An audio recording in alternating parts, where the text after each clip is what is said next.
Bienvenue dans Info Hebdo, au sommaire une leçon de nutrition à Gundershofen, séance de dégustation à la semaine du goût à Reichshofen, et pour perdre toutes ces calories, nous attaquerons la 16e montée du Wintersberg à Niederbronn.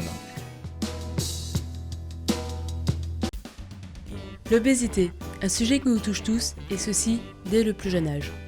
C'est pourquoi plusieurs professionnels de la santé sont allés à la rencontre des enfants des écoles primaires de notre canton. À Gundershofen, les enfants de CP ont rencontré Madame Meyer, nutritionniste, qui est intervenue sur les bienfaits de la nutrition. C'est pas forcément évident de leur expliquer de manière simple, parce qu'il y a, par exemple, je leur ai montré des images d'aliments, il y avait des aliments qu'ils ne connaissaient pas, simplement ils ne connaissaient pas le nom, ou ils l'avaient peut-être déjà vu, mais ils ne savaient pas du tout comment ça s'appelait. L'artichaut, par exemple, c'est quelque chose qui n'est pas forcément évident pour tout le monde. L'aubergine, alors ils recherchent le nom, ils savent qu'ils l'ont déjà vu, ils ont peut-être déjà entendu le nom après, mais ils ne savent pas vraiment ce que c'est. Après, qu'est-ce que tu vas prendre ? Le yaourt, et à la fin, le dessert, encore le fruit.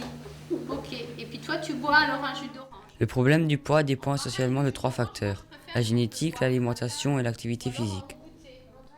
Bien sûr, quand on parle d'alimentation, on touche à beaucoup de problèmes. On touche à des fonctionnements, je dirais, culturels, économiques, familiaux, des problèmes de temps, de cuisine. Donc c'est quelque chose qui est ancré dans les familles et qu'on ne peut pas modifier comme ça. Moi, je crois qu'il faut absolument valoriser l'enfant dans tout ce qui est positif, même si c'est parfois pas flagrant et pas en ligne de mire. Et dans un deuxième temps, je crois qu'il faut absolument arrêter de parler de régime, de maigrir, etc. Mais de dire, surtout à 6 ans, l'année charnière qu'on a choisie pour l'action aujourd'hui, c'est de dire si on arrive à stabiliser le poids, c'est-à-dire à ne plus arriver dans cette escalade de prise pondérale, stabiliser et jouer sur la croissance, ça c'est un atout fondamental, et de lui permettre de manger comme les autres, mais de façon un peu plus intéressante en termes de quantité et de qualité. Il faut le plus possible courir, sauter, faire du roller, faire du vélo, et le moins possible se mettre, on peut regarder la télé, faire un peu des jeux vidéo, je ne dis pas que non, mais ne pas oublier qu'on est mieux dehors à s'aérer et à courir avec les copains. D'accord ? D'autres actions seront menées prochainement pour la population autour de la santé dans votre assiette. Du 8 au 18 novembre, dans de nombreuses communes de la communauté de communes.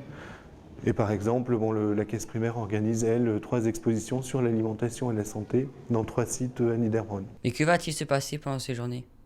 Alors il y a de très nombreuses manifestations, il y a des expositions, il y a des interventions de médecins, de diététiciens dans des lieux publics. Il y a aussi une association, l'association de professionnels de la restauration, donc, qui organise des repas diététiques ou des conseils de préparation.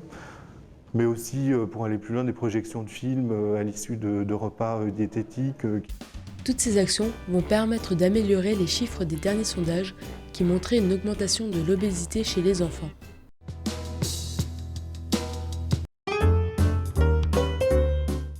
Des produits authentiques. Voilà ce qui a été proposé par l'Association des arboriculteurs pour une toute première édition de la Semaine du goût qui a eu lieu fin octobre à la place de l'église à Reichshofen.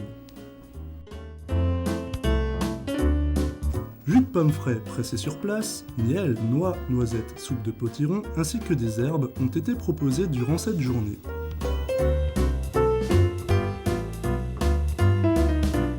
Elle concerne principalement les jeunes qui ont été sensibilisés à toutes sortes de parfums.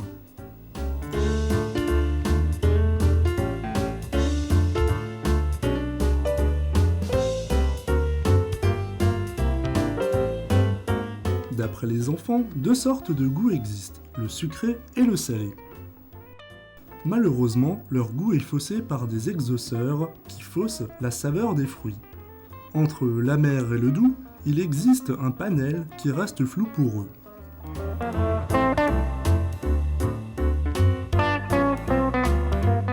Ils ne prennent plus le temps de savourer et de mâcher, d'où une perte des saveurs.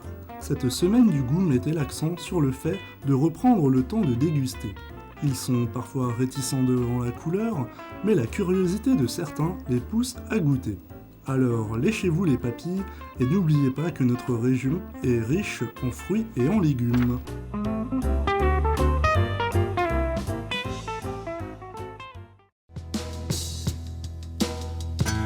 La tour du Wintersberg, gardienne de Niederbronn-les-Bains.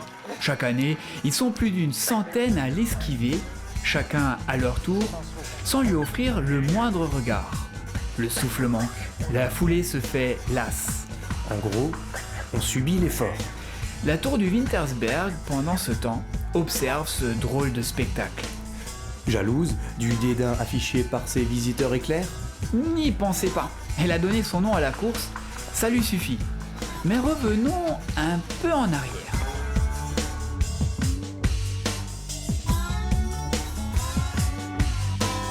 Dimanche matin, 9h, Stade Paul Weber. ils sont 179 à participer à la 16e montée du Wintersberg, Point culminant des Vosges du Nord. l'Office de coordination des sports et loisirs, l'OCSL, est à pied d'œuvre, recueille les inscriptions et distribue les dossards. On arpente la piste, on s'échauffe ensemble sur les 400 mètres de plat. Avant de se retrouver seul en montagne. Oh, hey, pas très chaud là-haut, hein. La montée du Wintersberg, c'est 6,5 km de montée et 6,5 km de descente. Qu'il faut faire une fois. Tout simplement. Voilà, c'est tout simple. C'est simple à dire, mais à faire? À faire, ça c'est autre chose. Moi j'admire les gens qui veulent le faire.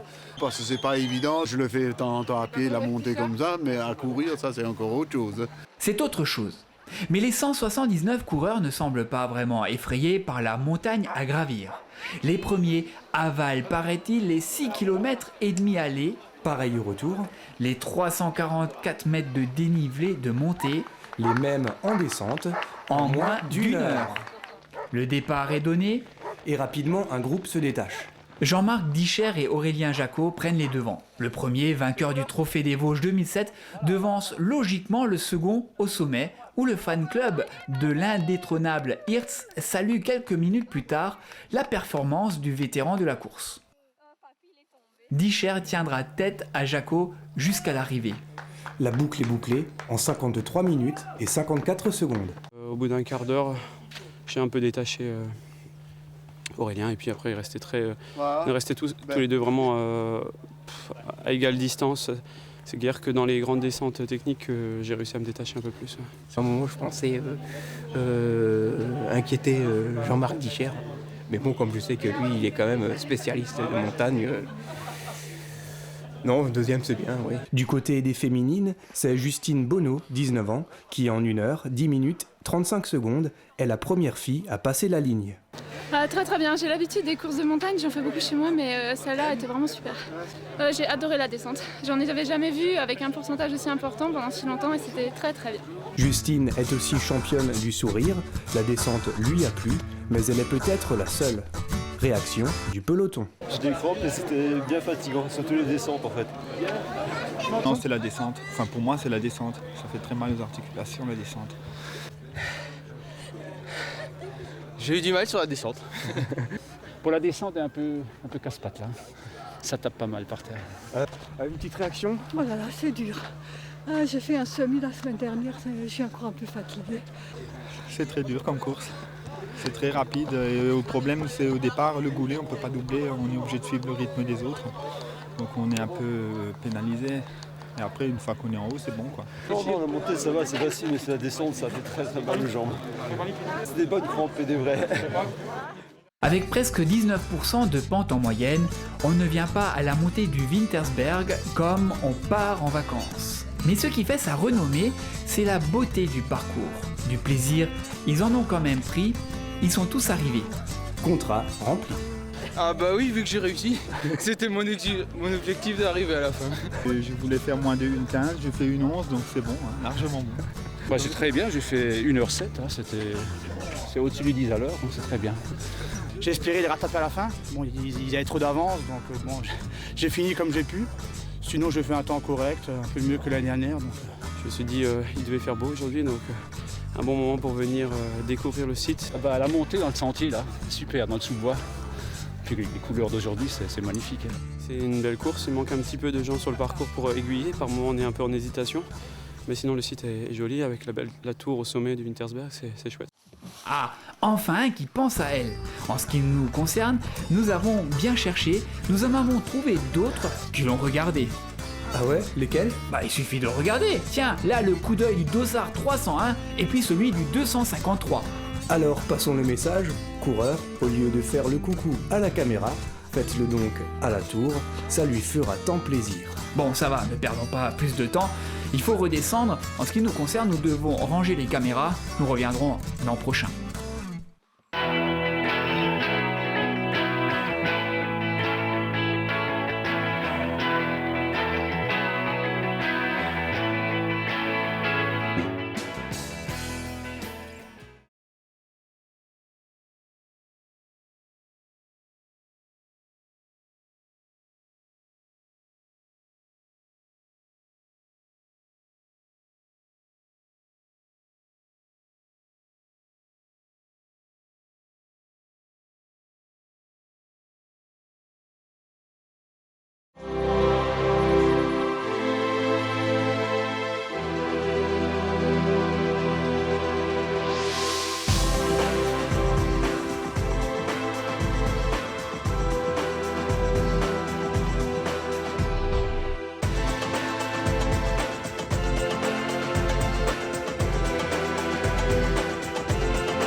Il y a un lieu où piloter un avion est à la portée de tous, sans se soucier du moindre permis ou de l'état du ciel. Où ça? Sur un manège. Pour en savoir plus sur ce monde qui fascine et à la fois interroge, nous avons suivi la famille Wunenburger, propriétaire d'une attraction foraine. Pour Roland, patron de ce métier, dès l'arrivée sur l'emplacement de la foire, place au déballage des camions. C'est à chaque fois le même rituel et cela fait une trentaine d'années que ça dure. Et dans la famille, à ce moment-là, tout le monde est sur la brèche. Nathalie, sa femme, est déjà au fourneau pour préparer le repas de midi. Je sois quitte de monter le manège, je préfère faire à manger. Donc voilà, c'est un choix, donc je prépare à manger pour tout le monde. C'est-à-dire qu'on est quand même à 4 à table, dans cette minuscule caravane. Petit tour du propriétaire en commençant par la salle de bain. Donc il y a une baignoire, il y a un lavabo et il y a un WC. Donc, chose très importante pour un minimum d'hygiène. Arrive ensuite à l'espace cuisine, tout équipé, le coin salon avec la télé, sans oublier les poissons et la chambre, au total 25 mètres carrés d'espace de vie. Ça c'est une photo, c'est le manège, un chevaux de bois qui est complètement en bois, enfin qui était complètement en bois, c'était le manège du grand-père à mon mari. Malheureusement, ce manège a été brûlé pendant la guerre. Et c'est la seule photo qui nous reste. J'ai mis le 4 à la place du 1. Ça va pas ça. C'est le convainc. Roland Wunenburger est la 3e génération de forains dans la famille. C'est le bout ou le 4. Le 4 n'est pas marqué. Ouais. C'est le 5.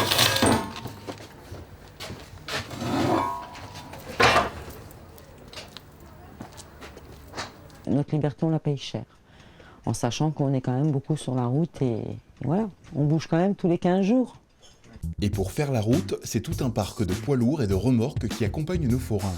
3 camions, la caravane, la voiture familiale, la remorque du manège et sa caisse, sans oublier la confiserie. Et pour conduire ceci, Roland et Nathalie. Dans ce chargement, j'ai toutes les carlingues d'avion du manège, avec une génératrice, puisque dans certains villages, on n'a pas assez de puissance électrique, donc je suis obligée d'être autonome. Donc, grosse responsabilité, puisque j'ai la moitié du manège avec moi. Pour la patronne, issue des métiers de la restauration, l'obtention du permis poids lourd était non seulement un beau défi, mais également une nécessité. Arrête de dire des bêtises, toi. Hein. J'ai dit c'est Bébert le camionneur. Voilà, donc ça c'est mon mari. Bon, il va pas dire qu'il est fier que sa femme elle a son permis, mais bon. Donc il me traite de Bébert le camionneur, mais c'est clair que j'en suis fière parce que à l'heure actuelle, il faut avoir les permis. Je peux bouger comme je veux, où je veux, et j'ai besoin de personne. Malgré son aspect ancien, ce manège d'avion fait encore son petit plus auprès de la clientèle. Construit en 1959, âgé donc aujourd'hui de 48 ans, il impose encore son style rétro aux côtés des dernières attractions à la mode. Mais pour arriver à un tel résultat, Nathalie et Roland investissent régulièrement du temps et de l'argent dans la rénovation de celui-ci, avec la sécurité comme maître mot. Nous, personnellement, on ne prend pas le risque de monter trop vite, de manière à ce qu'il y ait une sécurité maximum. C'est notre grand-mère, on ne peut pas dire autrement, mais qu'on bichonne, puisque on aime notre métier, donc on injecte bien souvent une grosse partie du budget là-dedans, parce que par souci de sécurité, d'embellir ce manège qui est unique, c'est une pièce unique. À côté du manège, la confiserie, un deuxième métier qui permet à notre famille foraine d'assurer les arrières en cas de coup dur. Les fameuses cacahuètes. Ça aussi, ça fait partie des traditions. Donc on est obligé d'avoir chaque famille plus ou moins 2 métiers. Donc en l'occurrence, nous, la confiserie, pour pouvoir assurer et assumer l'arrière, l'envers, les frais, tout. Donc voilà, s'il y a une restriction dans le budget, c'est les loisirs en premier. Hein. Donc nous, on est en première ligne, il faut dire ce qui est. Hein. Donc comme on est en première ligne, ma foi, on subit. Hein. Ce tournage nous aura permis d'approcher de plus près un métier et des gens souvent méconnus du grand public et qui pourtant font la joie des petits et des grands à chacun de leurs passages sur les fêtes de village ou manifestations. Le monde forain, tout un art de la fête, un métier aux 1000 facettes et qui laisse souvent certains d'entre vous avec des yeux d'enfant.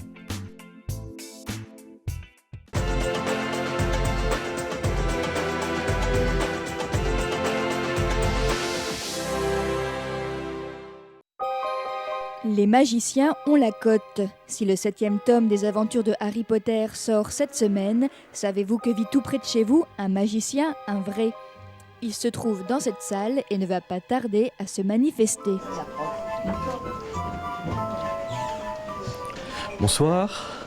Est-ce que vous connaissez le tour de la dame qu'on met dans la grande boîte, qu'on scie en deux, qu'on remet ensemble ? Tu as certainement vu ça des centaines de fois à la télévision. Alors rassure-toi, je vais faire autre chose. Alors je vais prendre le foulard blanc que je vais mettre dans la main comme ceci. Et à force de se concentrer sur ce foulard blanc, celui-ci, il est obligé à un moment donné de disparaître. D'accord ? Il n'est pas dans cette main-là, ni dans celle-là. Pourtant, il n'a pas bougé, il est bien resté dans la main gauche. Pas mal. Et naît-on magicien ou le devient-on ? Pas de savoir comment je fais, je ne vous l'expliquerai pas. J'ai commencé à l'âge de 20 ans, j'ai rencontré un magicien allemand lorsque j'ai fait mes études de chimie sur Strasbourg. Et c'est lui qui m'a appris pendant la première année toutes les bases de la magie, de la prestidigitation, de tout ce qui est manipulation. Et ensuite, je suis devenu autodidacte en apprenant dans les livres, dans les vidéos, en allant voir des conférences. J'ai beaucoup voyagé aux États-Unis où j'ai rencontré des magiciens américains pour discuter avec eux et pour apprendre vraiment le métier, quoi. Alors pour couper une corde, il vous faut des... Mais moi je suis magicien, il me faut les doigts, d'accord ? Rassurez-vous, ce n'est que de l'illusion puisque j'ai fait semblant de couper. Donc je fais semblant d'avoir 2 cordes avec beaucoup d'imagination, comme ceci, de la même longueur, d'accord ? Effectivement, elles sont de la même longueur. Si on enlève les extrémités de la corde qu'on met ici, il nous reste l'anneau de corde, d'accord ? Et pour faire une corde avec des extrémités, il suffit de les reprendre, de les mettre sur la corde, comme ceci, pour refaire de nouveau la corde. Un jour, vous allez comprendre. Alors, ce qui est génial, c'est qu'on peut donner la corde à examiner. De toute façon, si elle était truquée, jamais je vous la donnerai, monsieur. Hein. Bon, il doit y avoir un truc, hein, quand même. Hein. Un truc qui se cache dans une manipulation parfaite des objets que Frédéric Sold a acquis après 5 années de pratique technique intensive. Et pour que l'illusion soit réussie, il faut allier dextérité et psychologie et savoir improviser. Il y a pas mal de ratages. Non, il y a parfois des... On n'arrive pas à révéler le nom d'une carte, mais comme les gens ne savent pas ce qui va se passer, donc après, le fait, c'est d'improviser et surtout de rendre l'effet raté plus magique encore en improvisant et en refermant le tour, mais différemment, quoi. Alors vous prenez le marqueur, vous marquez votre prénom bien en travers pour qu'on reconnaisse bien la carte. Vous en souviendrez. Monsieur travaille dans une banque ?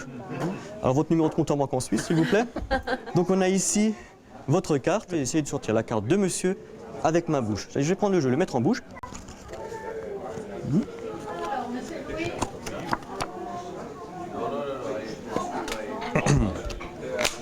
Il n'y a pas bon appétit ce soir. Ah, bah voilà. J'ai ici une carte pliée, signée, c'est bien la vôtre? C'est bien la mienne. Alors, c'est un souvenir pour vous. Personnellement, je suis plus un utilisateur de magie plutôt qu'un créateur.